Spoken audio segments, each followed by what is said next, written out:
Now on our program, we head to North America's Boreal, an ecosystem that's the continental breeding ground for 3 billion birds and the world's greatest climate bank of carbon.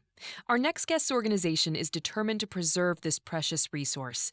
Janet Sumner is Executive Director of Wildlands League, a chapter of the Canadian Parks and Wilderness Society, and she has over 25 years' experience as an environmentalist herself. Janet, welcome. Glad to be here. Janet, tell us about Wildlands League and where you've been focusing your efforts.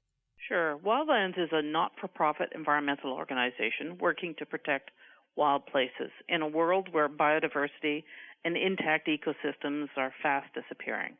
Our focus is North America's Boreal region, a carbon storehouse and climate regulator. How industry operates here will affect the planet's climate.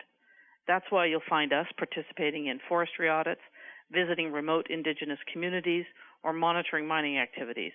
That's what makes us different. We get to know issues from the ground up and base our solutions on the best available science and almost 50 years of policy experience.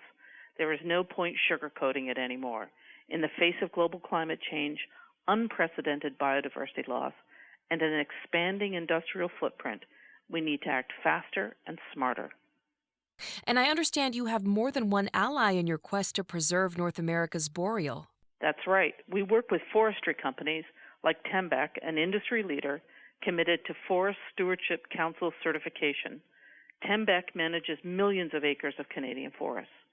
Together with Tembec, municipalities, and Indigenous peoples who live here, we built a plan that will protect carbon-rich ecosystems, intact habitat for migratory birds, and threatened caribou.